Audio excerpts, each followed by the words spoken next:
Asalaamu calaykum waraxmatullahi wabarakaatu. Akhyaarta sharafta badan ee nagu xiran kusoo dhawaada caawa Qaadir College iyo cashar kale oo aad iyo aad u xiiso badan. Casharkan hadduu ilaahay idmo caawa wuxuu ku saabsanaan doonaa hadal ama khudbad yar oo ku saabsan muhiimadda ay leedahay barashada luqadda Ingiriisiga ama luqadda doontid. Muhiimadda ay leeyihiin ama ay leedahay barashada luqadaha kala duwan ee caalamiga ah iyo waxa ay kaa saacidi karto barashada luqaddaas.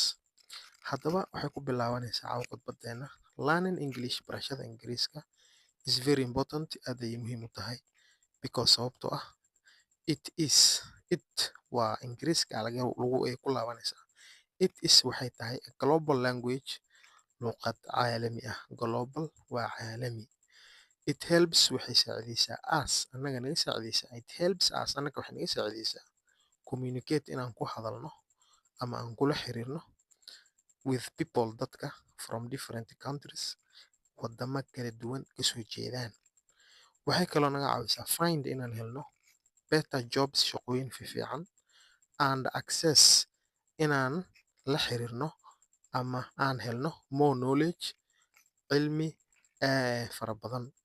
Englishka ama luqadda Ingiriiska is used waxaa loo isticmaalaa ama laga isticmaalaa in business ganacsiga ayaa lagu isticmaalaa, education waxbarashada ayaa lagu isticmaalaa, and technology-da ayaa sidoo kale loo isticmaalaa.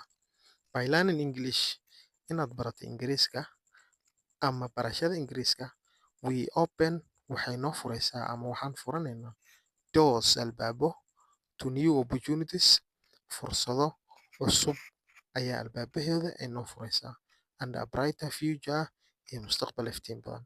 Let us work hard aad aan u dadaalno to improve si aan kor ugu qaadno ama aan u horumarino our English skills xirfadaheena luqadda Ingiriiska.